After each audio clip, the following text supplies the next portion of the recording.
Hey you guys, Yulia here. So in today's video, I will be planting up my elephant ears and caladiums. And I have done videos on this before, but I decided to do this one as a sort of an update and a reminder that it is time to start your elephant ears and caladiums because they take forever to get going and start growing. And if you start them right now, you will get a decent sized plants by the middle of the summer. I also experienced some issues during storage over this last winter, so I'm going to kind of zoom in on the corms and show you what could happen if you are storing your elephant ears. But let me go ahead and plant one of these corms first because it is the easiest part. All you need is a large pot for elephant ear the size. I already pre-filled it with some potting mix. So there are two options that you have. You either stored your elephant ears like I did in this past winter, or you may have bought an elephant ear corm in a store. If you stored your elephant ears, most likely you will see some sort of a growth point, either like this, or maybe a smaller one like this, but you clearly see where the leaf is coming from, so you know where the top and the bottom is. If you buy your elephant corm in the store, a lot of times it is really hard to tell where the top or the bottom is. It usually looks like this.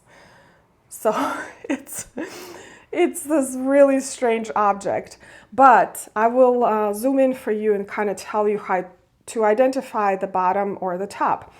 It's basically mostly by the bottom because it has little holes that show you where the roots were. And this is where your bottom is. That's where the roots are going to form. So all you do is plant your elephant ear corm in a pot. I usually have the top of the corm a little bit lower than the edge of the pot. And let me add some potting mix here. I use just a regular potting mix. They're not that picky about soil at this point. And I bury the top of the corm an inch or so. So it is not as important to bury the top of the corm right now at this stage when it's in the pot. But once you bring them outside, or you plant them straight outside if you're in a warmer climate, I would recommend burying your corm about 3 inches for stability because these are really large plants and they grow these huge leaves. They're kind of like wind sails. So you want to bury the bulb a little bit more so it has, again, more stability. After you planted the corm, if your potting mix is super dry, you can moisten it just a little bit, and that is very important not to overwater this because these plants do not have roots yet. So if you overwater it, the corm will just start rotting. Next step is to place this pot in a very warm location. I usually place it right by my radiators or in a warm bathroom, and they will start growing in about 2 to 3 weeks because I already have a growth point. If you bought your corm in a store, it could take up to a month or even more to see any sign of life. Do not give up. A lot of people get really frustrated when they plant the elephant ears and they see nothing happening. They just take a very long time to get going. When you see your elephant ears start to grow and you see some green shoots appear, you can place them in a warm and bright location and you can start to water them a little bit more frequently. I would say once a week, but definitely not more than that because they're still forming roots and they need those roots to soak up the moisture. If they don't have those roots, it can rot out the corm. And then you can sort of watch them grow, enjoy them until you can put them outside. And the timing when you can put them outside really depends on your last frost. So my last frost is around April 20th. And I plant my elephant ears outside around the time when I plant my tomatoes, like beginning of May. They are sensitive to frost, and if you have a freeze going on, the new leaves will just freeze and droop and not look really great. So definitely wait until all of the danger of frost has passed before you plant these plants outside. All right, so let's talk about some issues that I had during storage of my elephant ear corms over this last winter. But first I wanted to show you a healthy example of elephant ear corm, or show you its anatomy. So this part right here is last year's corm, and some people actually cut it off, but I leave last year corms on some of the plants because they have pups. See these little growths right here? They actually will form viable plants over this coming summer. Now, this is the actual corm right here, and this is the growth point, and it will form roots right in this spot right here. Now, the previous year's corm will disintegrate during this summer. And then on top of this one, there will be another corm that will be formed. That's how they grow. But sometimes what happens is that the previous year's corm actually kind of starts to rot. So I cut it off like I did in this one. So you can see the different example. This one I cut this one off. This one I left. And on this one as well.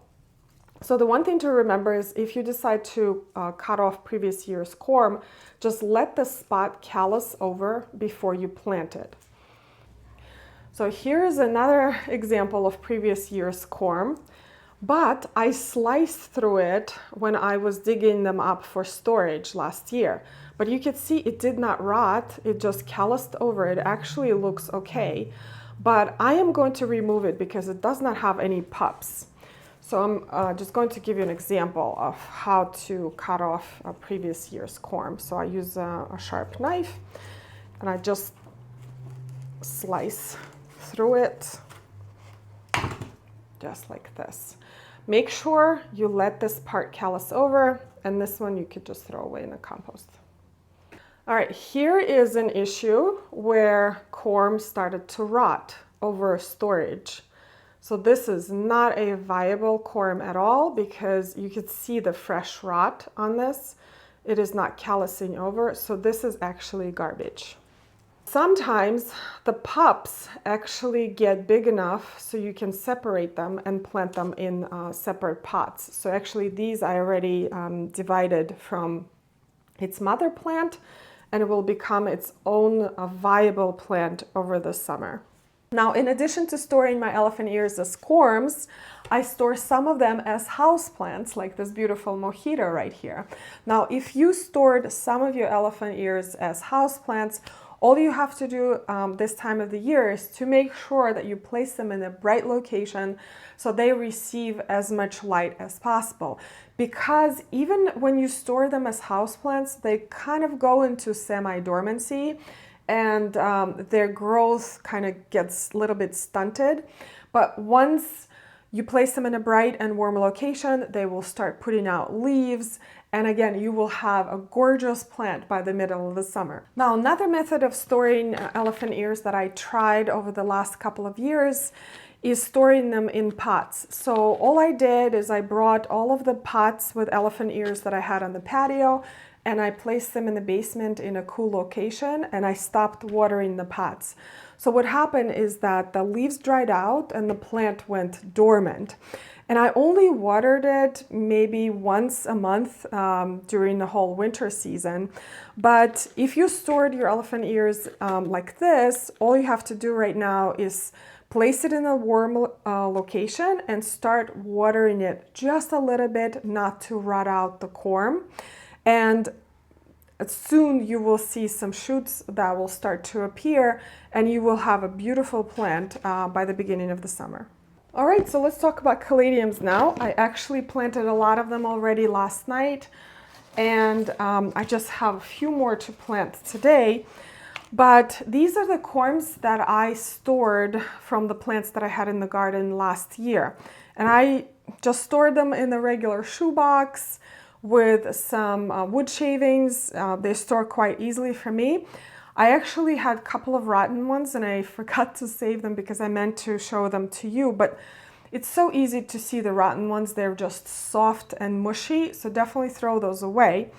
And what I do around this time of year is I just fill small pots like this, and I plant about one big corm per pot, and I bury it about 1/2 inch. Now, I had smaller corms that I planted last night. I plant about 3 corms per pot if they're really small, but for the bigger ones, definitely 1 per pot is best.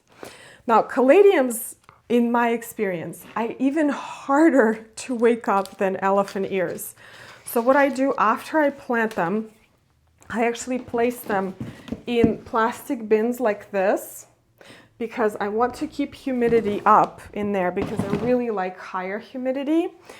And I place the bin in the basement where our furnace is. It is like the warmest spot in the house, like 80 degrees in there. And that was really successful for me because otherwise they take forever. And you can try to do that. You can try to put your caladiums in a really warm bathroom or on a radiator. So basically you're trying to imitate tropical conditions, which are hot and humid. That's what caladiums like. They are really sensitive to cold. So once you see those shoots start to appear, definitely do not keep them in a temperature lower than 50 degrees. They will not like that. Okay, so after I plant them, I place them in this bin with the rest of them, and I water them very lightly. Again, if your potting mix is already pre-moistened, I would not water it because there's enough moisture in there. But this potting mix is like bone dry, so I want to give them just a little bit of moisture. And these are going next to the furnace. And I will put a lid on top of this to keep the humidity up. So once you place your caladiums in a warm spot, it's gonna take a while before you see any life. So definitely be patient with that. But I check on my caladiums about once a week and then every other day as time progresses, because at that time you could see some shoots and some leaves start to appear. And at that time, I usually take them out and I place them in a bright and warm location. And it creates a beautiful foliage plant for my shade garden. I love to use them in shade containers, under shrubs. They just have that gorgeous pop of color in the summer garden. All right, guys, this is it for today. I hope these instructions made sense, and I hope you give these beautiful plants a try if you have not grown them yet. I love tropical plants, and my love for them grows every year, stronger and stronger. I think because I come from a very harsh climate, I love to try all the tropical plants, and especially elephant ears. They're just so dramatic, and I love to incorporate them in my planting beds and also container design. And when it rains in the summer and the water flows off those leaves is just so magical, such magic in the garden.